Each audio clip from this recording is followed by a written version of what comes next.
This podcast is a member of the Place to Be Nation family. Visit us at placetobenation.com, the only place to be in your pop culture world.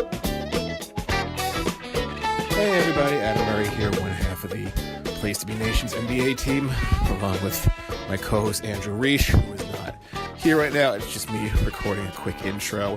This is part 3 of our Gone Fishing series, of our multi-part Gone Fishing series.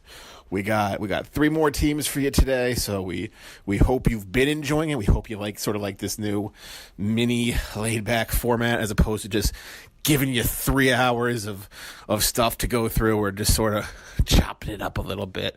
So here we go, part 3. Who's our first team? And the Blazers have it taken away. Oubre finds Beal for the two-hand jam. So Beal still has enough spring in those legs after 43 minutes and 51 points to get up and pack it. And the Wizards are going to win this one tonight. Beal sets an all-time record for an opponent in Portland with 51 tonight. A masterful performance by Bradley Beal. You got to hand it to him. Do we have trouble in DC paradise, Adam Murray? Is the John Wall Bradley Beal marriage on the rocks? I need some tabloids here. I need some spice for the Washington Wizards because this team has been boring the crap out of me for about 2 years now, and I need something to talk about. I don't know. John Wall's getting a supermax, and allegedly everybody hates him on the team. Beal's finally healthy. Otto Porter, I still say it was a mistake to re-sign. You disagree? Okay, let's get the first part out of the way, and it's a big question, but it seems like a no-duh question on paper, but you really got to ask yourself once you start factoring in these numbers. Once we get into 2019 and 2020, when these salaries kick in, is John Wall a supermax player? He was, and then he had that knee injury. So it's all because he had to get a knee scope that you don't think he's a supermax player anymore. Just one thing. And then all of a sudden that knee injury sort of lingered and was around. He was out for a while, and then, question marks. Well, the problem was that with the way that it's designed for the Wizards, when John Wall is running point, there is so much on his plate to do that if he's even like a half step behind like he was after he had the knees procedure this year, it shows like very quickly. And that was the problem with Wall with the Wizards. He still had great numbers. He averaged 19 points and 9 assists, and he got to the free throw line. But you could just tell that he wasn't all the way there. Whereas with Bradley Beal, like, he's in his prime, and you can see it.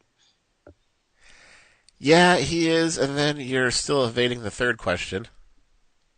About Otto Porter Jr.? Yes. Okay, here's the thing about Otto Porter Jr. He got, 5-year, $125 million offer sheet from the Nets. And the Wizards matched it. He had his best performance as a player in the playoffs in 2017. I think in particularly against the Celtics, he played great. Is he worth that? Is he worth 2.5 players? So you would consider him 2.5 players? If you're giving him $25 million, let's say 2 players, is he worth 2 $12 million players?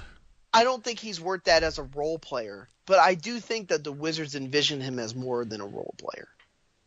The problem is he just had a slightly off year. And it just so happened to be the first year of that big contract. And now with that big contract and all those big contracts, you can't sign anybody.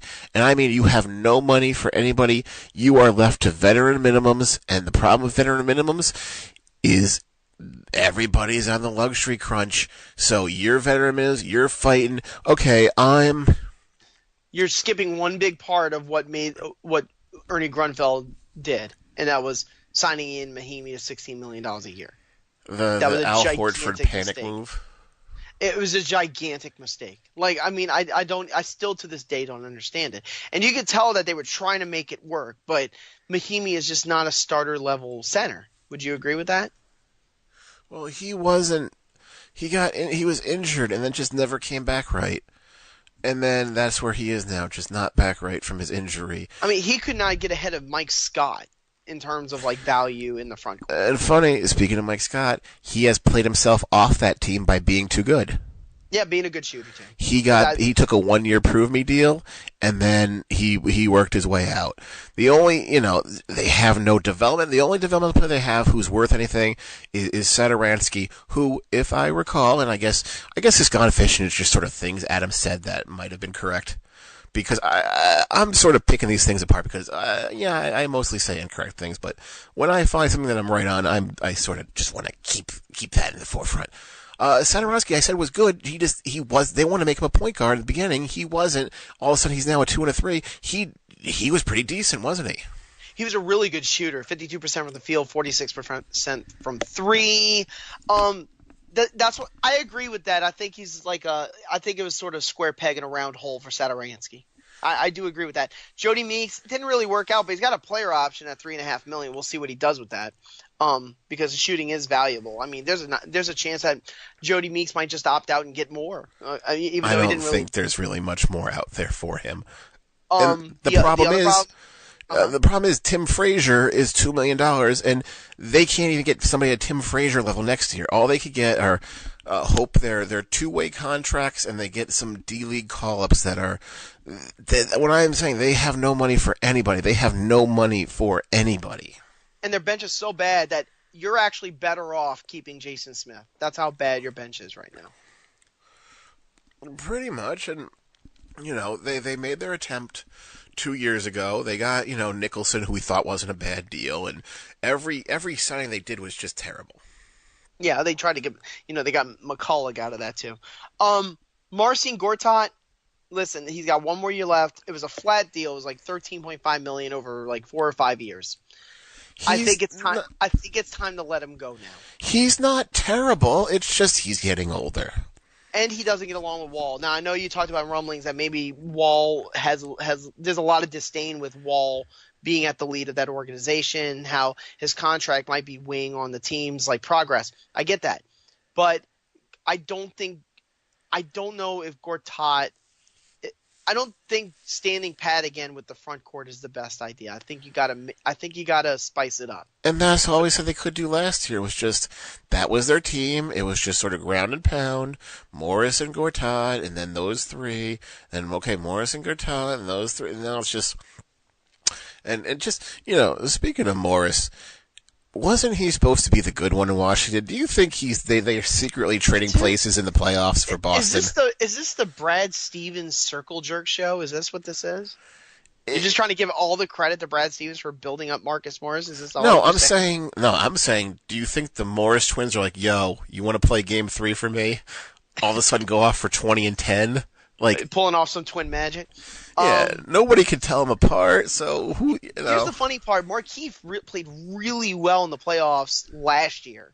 Now they only played in one series this year because they were 43 and 39.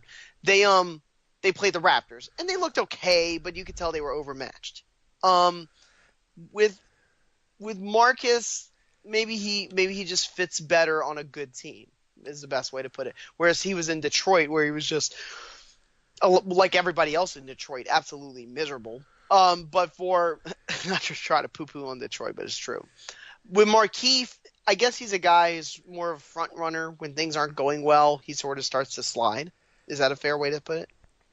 That's fair. They have the number 15 pick right outside the lottery because they barely made the playoffs in the East. Do you think they'll go with a big man there? They have to go with somebody who can get in and can get minutes. I'm not going to say like last year, your boy Bam Adebayo was good. Mm-hmm. He was just able to get on the court for 20 minutes. They need somebody. You can't pick a. You need they need a big who can get on the court and stay on the court. And they really need to hit on it because they don't have any money. And in a perfect world, trade down from 15 to save money, but they still need to get somebody who can play. Yeah, and you have to get one of those, I wouldn't even call it bargain basement because that's not that low. But you'd have to get a center that sort of falls through the cracks, like a Mitchell Robinson or they have to get a 4-year starter. Mm-hmm. Somebody who doesn't have a super high ceiling. We know what we're going to get from him. He's a senior or a junior. He's given 3 solid years where he's a safe pick. He's going to be on the court. He's going to play for us. We're going to be good. We can't try to hit a home run. We need to hit a solid double. Do you think time's running out on Scotty Brooks? Yeah. But I mean, I didn't think he was going to get fired. I thought a lot of that rumbling about the dissension within the team was sort of caused by the players more than the coach. That was just the players, and you can't move any of the players. So I mean, you also had Bradley Beal, who's one of your top dogs, like questioning the integrity of the team all the time.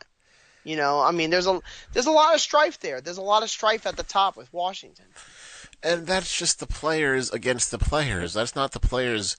The players are trying to buy in the system. They're saying, look, it doesn't matter if we don't like each other. We're here to play. We're here to play for this coach. We're here to play on this team. But here's where the mistake was made. The mistake was made where the players were questioning each other and the GM didn't shake it up. That's where stasis comes back to get you.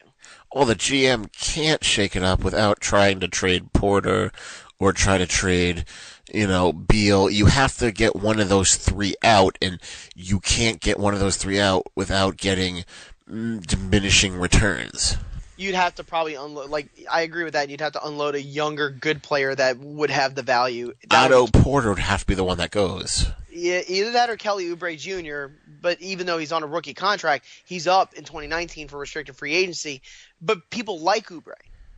I know you weren't a fan of him at first, but he's come around a little bit.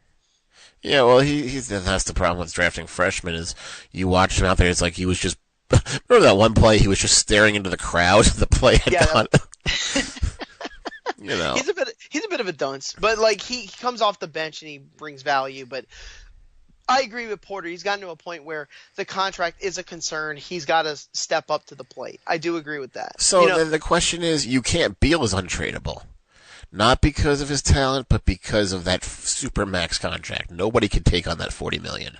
Yeah, that's true. Nobody could take any supermax deal. That's the problem with that deal is. If you're taking up 30%, you're taking one player who's taking up essentially 4 roster spots of salary, 3 rosters. You're taking up 3 players with one guy, and who's just going to, by year 5, none of those guys can be good.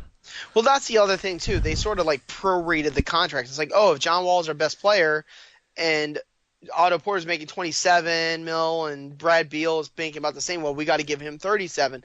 Well, that's fine, but now you have no money left for anybody else, and that's the whole point of what you're making. But like I said, let's say you're an aging veteran who I can't think of any names off the top of my head. Pau Gasol. Okay, you're a Pau Gasol. You're a veteran minimum. Do you want to go to Washington or do you want to go to Houston? Do you want to go to Golden State? Do you want to go to Minnesota? Do you want to go to Cleveland? Or do you want to go to Boston? All of those teams need that minimum player. Washington is going to lose out every single time because I'd rather just go for the title with Golden State, or I think I have a chance with Houston. You're not going to get good players for it. And then, we could say they hit on Mike Scott, but Mike Scott played himself into a better deal and a better situation off that team because he's going to get paid now. Or convince a bad team to take Mahimi's contract. That would be a lifesaver. And that would require giving up a first probably. And yeah, absolutely. Yes. And so, okay, do you do that then this year? Do you say Atlanta take Mahimi for 2 years? They'd have to give 2 firsts. After the Miles Plumlee deal, good Lord, I don't know what Atlanta would ask for. But the thing is, offensively, a very good team, especially with the level of talent that they have at the top with Wall, Beal, and Porter's got a lot of tools in that tool set. But defensively, rebounding wise, bottom of the pack, block shots, bottom of the pack. That's why I think there's got to be something fresh in that front court, even if it means getting rid of Markieff despite his low level contract. And Gortat, I would probably dump them both and start over. Who would you get for Gortat, though? What would you get for Gortat? The thing is, he's still a good screen-setting center. So, he's able to run a little bit of pick and roll, even though he's got some immobility on the move. But I do think you can get a little bit of value out of him for that team that's like, if we just had another big man. That kind of thing. I know you're not. I can't talk you into the room on that. I just don't know what Washington can do.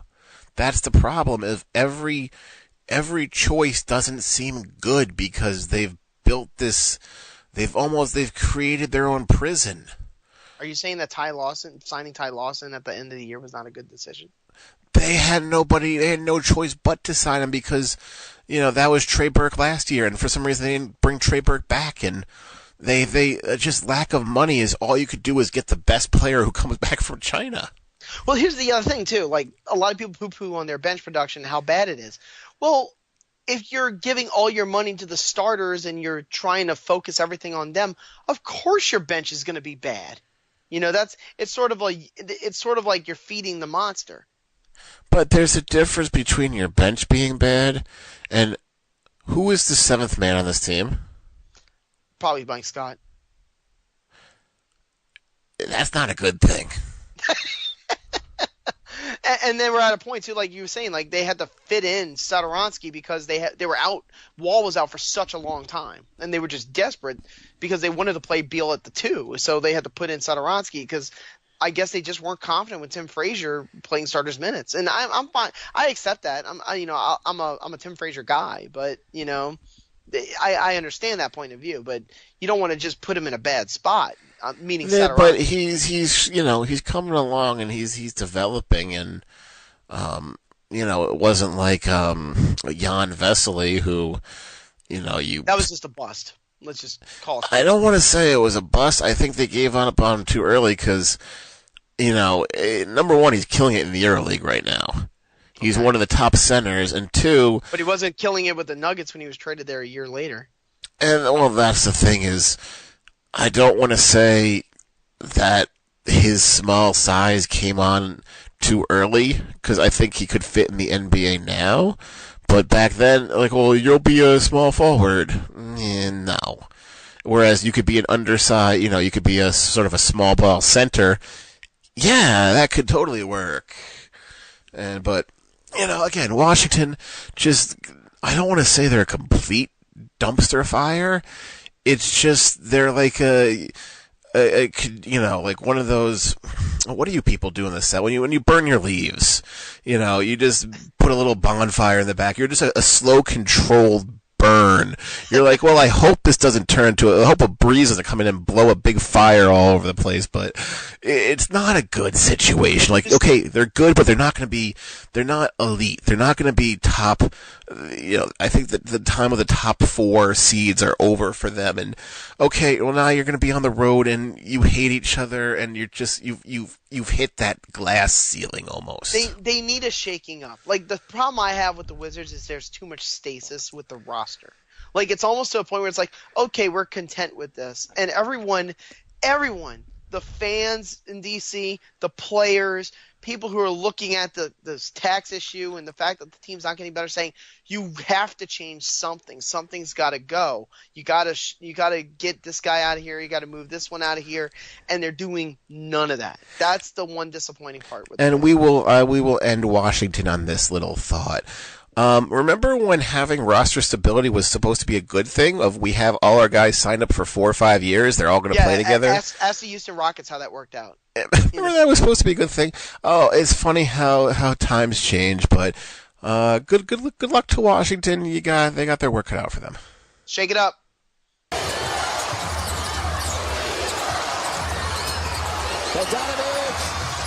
He does it with 1.1 seconds left, and they didn't use a foul to give, which is beyond me, but it works out well for Sacramento, and Bogdanovich may be the game winner.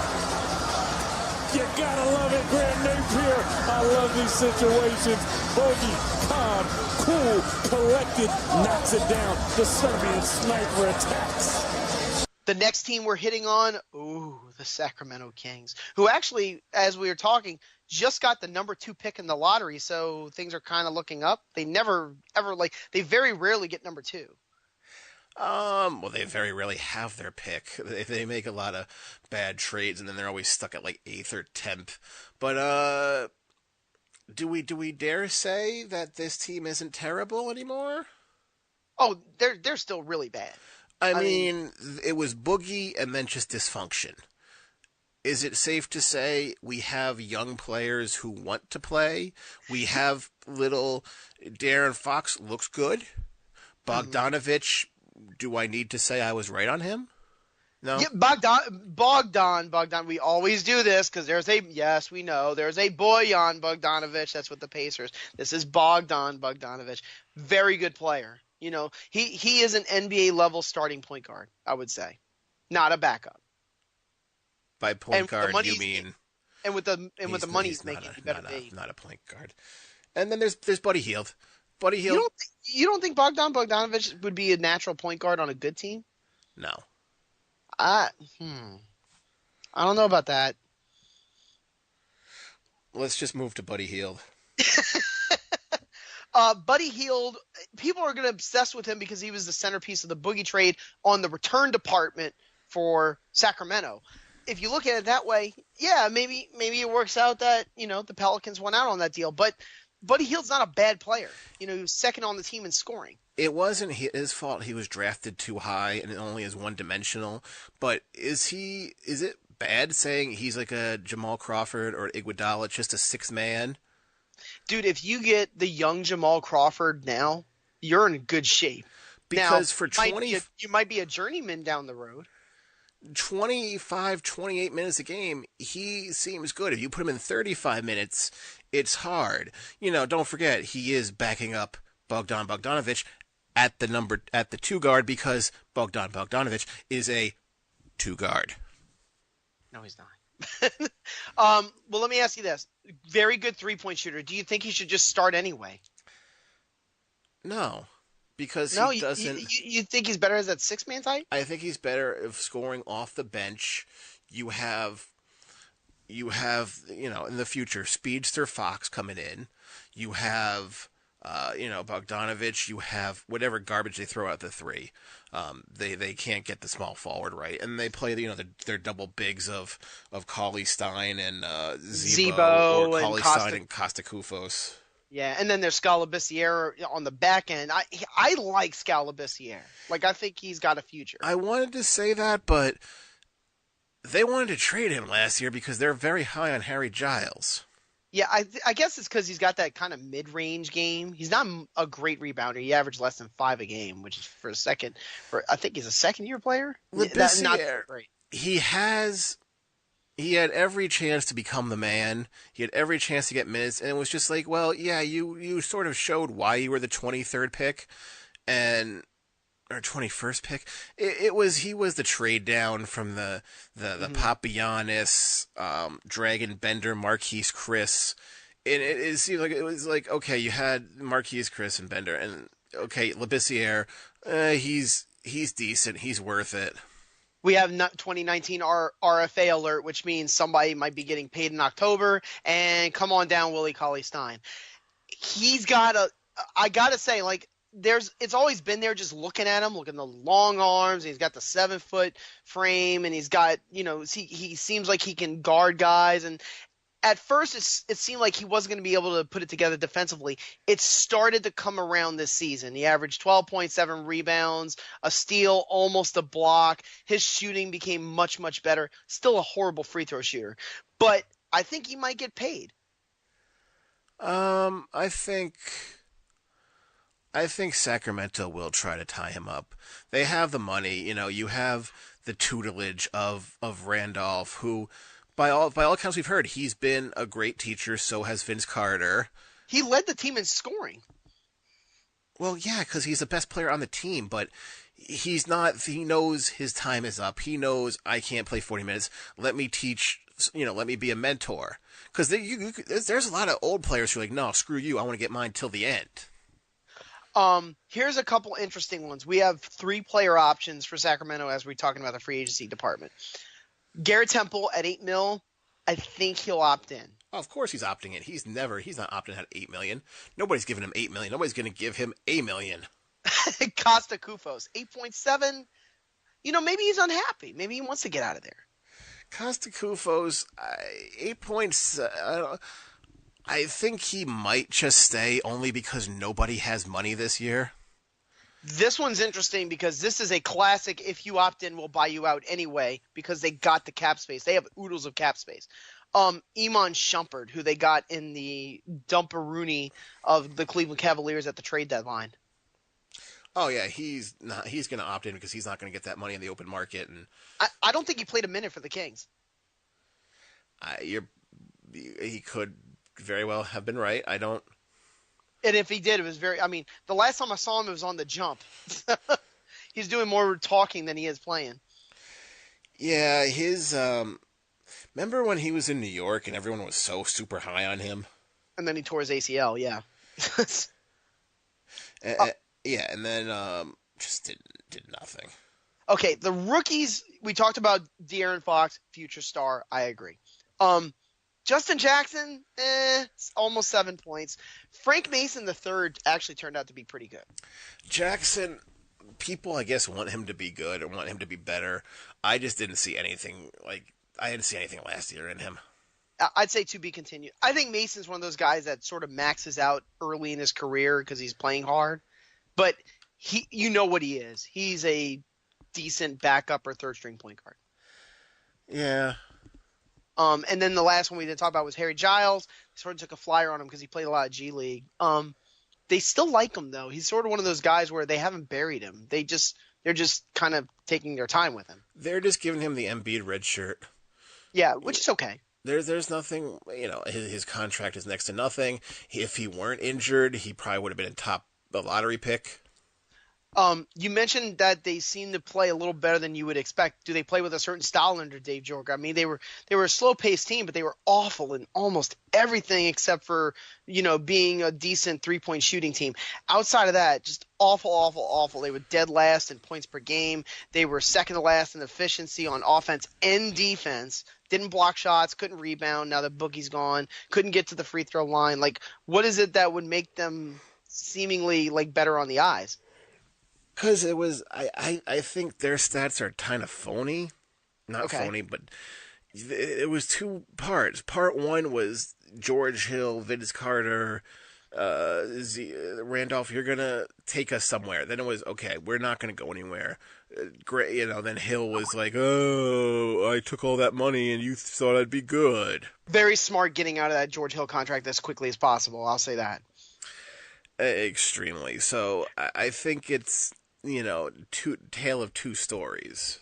They do have a lot of cap space now that Hill's off the books. Like, what do you think they can do? Or do you think they could just maybe do a buyout with Shumpert, maybe take on another bad contract for a year as a rental, and then let's see where we can go after you have a new contract kick in for Cauley Stein, after, maybe you hold out some money if you have to re-sign Buddy Hield a year later, things like that. I don't know, just they don't keep rocking the boat too much. The problem is that's a team known for making drastic changes. Draft-wise, it's not terribly sexy outside of the lottery pick. It's the 36th pick, and that's it. But number two, listen, they're at the mercy as we speak of the Phoenix Suns at number one. But it's safe, for example, Phoenix takes DeAndre Ayton. Do you take Luka Doncic? Oh, of course you take him. How does he fit on this team? That's another question. I mean, but what about other people let me just throw them out there, like Marvin Bagley, Trae Young, another Oklahoma guard actually, Jaren Jackson Jr. Would you consider anybody else but that at number two? I would just say you have to trade out of it then. Just go, And that is possible. I could say I'm super high on Luka, but I've been also talking about him for 2-3 years now. There's a 17-year-old kid who's playing for in the Spanish league. That doesn't happen. So you don't want to be the team that passes on him. Ntilikina with 7 assists gets it to Porzingis. Surprised they're not doubling. Drives, kicks it out. Ntilikina open look for three. Bang!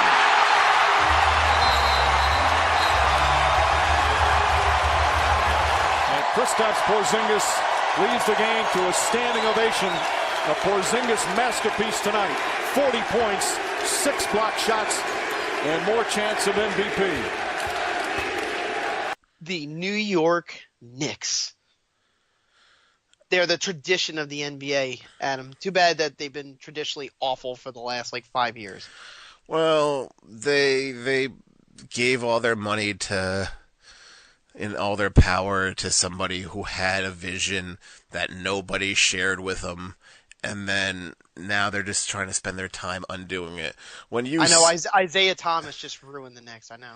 When you say, "Oh yeah, I'd totally trade Porzingis," it was funny. Wasn't it a week after that he was fired? You just can't do that to that's insane. Oh yeah, well you could technically, you could improve from him. You can, but as far as the face of the franchise, no. I think what happened with Phil Jackson was that when he was the team president, he was lumping together all the moves that you would have to do to blow up a team, and he was lumping in moving Carmelo with moving Porzingis. So he was thinking, well, I might have to find a way to get max value in return for Porzingis in order to make up for what I have to do to get rid of Carmelo. Well, that's stupid because you're basically taking 50 cents on the dollar. Why would you take 50 cents on the dollar to give away Porzingis and get 10 cents on the dollar to give away Carmelo? Now your team is way worse than it was before. And then you build your roster with old people hoping everything would turn up, and it all didn't.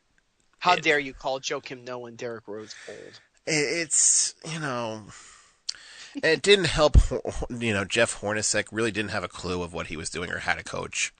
He sort of showed that in Phoenix of... Yeah, but remember, he got the benefit of the doubt in Phoenix because of the Robert Sarver, we want to kind of go into tank mode situation. So people are like, oh, poor Hornacek. He got that then, I was reading about Phoenix, and then it was Earl Watson became the head coach because they were happy playing underneath them. It was just what did Hornacek do then? And then all of a sudden he comes to New York, they're like, yeah, we don't like this. You don't really, well, I'm going to do some triangle, some not triangle, and... Things were kind of looking up for the Knicks to start to see that, at least the first couple of months. Porzingis was on fire. He was the man for the Knicks early on. Great numbers, until he had the torn ACL, around, February, right around before the All-Star break. 22 points, almost 7 rebounds, 2.4 blocks per game, my God. He had some unicorn numbers there. He was working for MIP award, and the thing with the Knicks is Tim Hardaway Jr. is not bad. Is he worth $17 million a year? Why would he not sign that deal? You're gonna be all Gary Neal and be like, I'm worth 10. Not Gary Neal. Oh well, there's a couple people. Didn't Jonathan Simmons do that with the Magic? We're that Spurs. We'll get to that when we talk. We'll get to that one. But it's just nobody said, they were bidding against nobody. Okay, yeah, I'll take your crazy deal. Frankie Nicotine didn't say, oh, pick me 9th because of Phil Jackson. What did you think of Frank Ntilikina? Not a point guard, but it could be a decent 2. A decent 2 on the defensive end? Yeah, he shows promise. It's just super young player and. Kind of raw and good. Do you think that you know where I'm getting at? Do you think the Dennis Smith Jr. comparisons are unfair? Oh, it's unfair because Dennis Smith Jr. is good. I thought you were drinking Frankie Nicotine's tears there. Courtney Lee. Listen, it's Courtney Lee and it's Joakim Noah. Joakim Noah, his expires in 2020. He's making 18 million a year and then 19 the next. Courtney Lee, 12 million flat. What do you do? How do you get rid of this? Courtney Lee's not bad. You could get somebody to take him. But you'd have to lump it. You'd have to add a draft pick with it. No, not necessarily. He can shoot the 3 ball fairly accurately, I would say. You disagree? He rarely gets hurt. I'll say that. He has been quite durable. Yeah, is he the best fit in New York? No, but 3-point percentage, career 38% last year, 40%. They bring in a new head coach in David Fizdale. Listen, I think Joakim Noah is in a situation like Ian Mahimi with Washington where you just gotta take your loss and you gotta make it work. I think that's gonna happen with Noah. But with Hornacek was like Hornacek also showed in Phoenix he couldn't work with big men because the Alex Len Tyson Chandler situation. Not only that, Markieff Morris wanted to kill him. Yeah, both the Morrises wanted, but Joakim Noah. It's like, oh well, you had Zebo, you had Marc Gasol. They loved you and would and not Zebo, but You can work with even Gasol around. He's shown the play. Okay, fine. Players like him. Yeah, well, Zebo was willing to come off the bench because Fizdale talked him into it. That's what I was gonna say. Like he didn't love him, but he understood it. So yeah, JaMychal Green started ahead of Zebo, but Zebo still played pretty spirited. But that's kind of the player Randolph is. There is so much unhappiness and just deplorable state just in perpetuity with the Knicks in Gotham. It's like, dude, can this team just catch a freaking break? Well, they did. They had my preseason most improved player of Beasley. He was very good, and was it Coach Hornacek's fault who said I'm going to start McDermott, who's terrible, and you were very high on him and still try to champion him, but it led to, Beasley got in. No, I've given up on McDermott. I hate to tell you that. Okay, then you have Trey Burke. Great, it was one of those, it was the one, he was strange that he was the odd man out of all when the NBA musical chairs at the beginning of the season stopped, and it was him who didn't have the team, and I was just like, well, why didn't he go somewhere? And then did I have a fever dream, or did he have a 42-point game in the NBA this year? I don't. Anybody can have a 30-40 point game these days. I will say this: I don't think a lot of people that have been playing in the G League for a month or two can just come out and score 40 points like Trey Burke did. I don't know. Didn't Yogi Ferrell do something crazy for 2 weeks, and then he got a minimum deal, and then we didn't hear from him ever again? But here's the thing: let me ask you. I'll throw you a couple of names that gave him a little bit of good effort, and ask you if they might be able to keep him around. Michael Beasley. Yeah, I think he's happy there. Trey Burke, or do you think he'll get overpaid elsewhere? I think he's happy there, and they could keep him around because he could be a focal point. Luke Cornett. No. Okay, this one's hard. Kyle O'Quinn has a $4.25 million player option. I thought you were going to go with Ron Baker next, but... No, I think Ron Baker's going to opt in, and they're not going to want to keep him anyway. Well, that's the thing, is they were bidding against nobody for him. Kyle O'Quinn's going to get paid by somebody, and so he'll opt out. The Knicks can't afford him. I was going to pose a different question to you, which is equally as valid. Okay. Enes Kanter. Does he opt in? Is that the question you're asking me? Oh, of course. He's got $18 million on the books. Of course you do it. But do you opt in, or do you say, look, I want security of another 4 years? I'll go, 14, 15 million for 4 years, 60? I felt like Kanter liked playing for the Knicks. He was one of the only ones who seemed like he had a pep in his step. But that's the thing is, if he's not going to, I don't think, get 18 million next year. So do you want to sort of cash it in for a little lower for some more years? No, I think he'll opt in. I do. I'll make a very small bet, and I'll say that he'll opt in. I don't think he wants out yet. Now, I will say he averaged a double-double. He had a really, really good year for the Knicks. He played... Let me tell you straight up. Let me tell you straight up in that Carmelo trade, because that got so much buzz in October or September, whenever it was. The Knicks won that deal hands down. Well, with the Knicks, didn't... I could be wrong, and feel free to call the bullshit on this, but didn't we question Carmelo's fit on that team, and didn't we say Kanter will fill in adequately in New York? Yes, that's exactly what we said. We said Kanter's not a bad player. Because you can't play Kanter. I think with him and Porzingis, their skill sets, they could play opposite each other.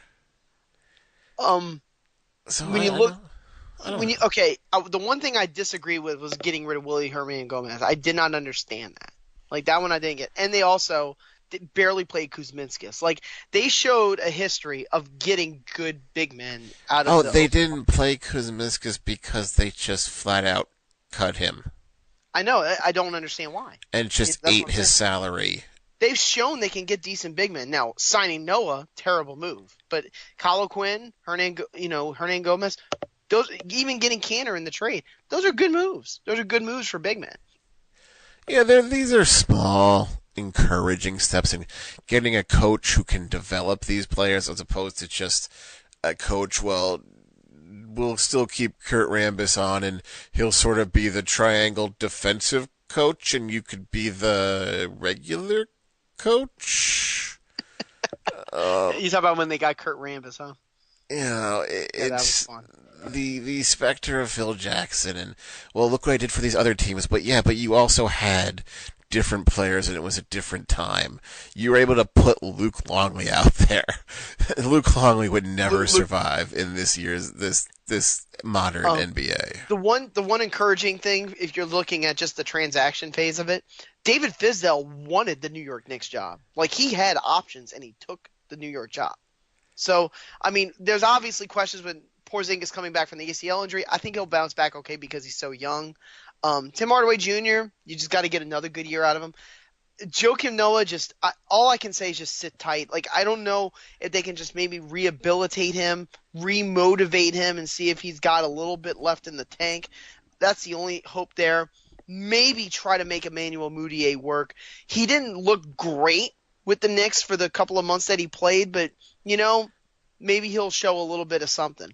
Well, there wasn't much time to, have him. It was just, go in there, see what you can do, and it doesn't help, you're putting him with Frankie in the second unit, and then, both are, I don't want to say too young to really know what they're doing, but, you're just left with Ron Baker, and you're like, crap.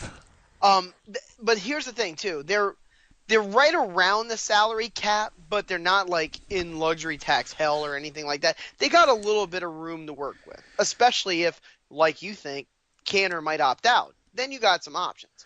You just this year, just stand pat. Next year you'll have money. Work with it then. They have their number 9 pick at the lottery. What do you think they do with that? They got to get somebody who can play. You can't get another developmental guy who's 2-3 years away. More of a shooter because they desperately need 3-point shooting. They were like second to last in 3-pointers made. Yeah, they need a 2 or a 3 if they even need a point guard. A little bit of speed on the backcourt. Imagine if they drafted a point guard last year as opposed to a developmental project.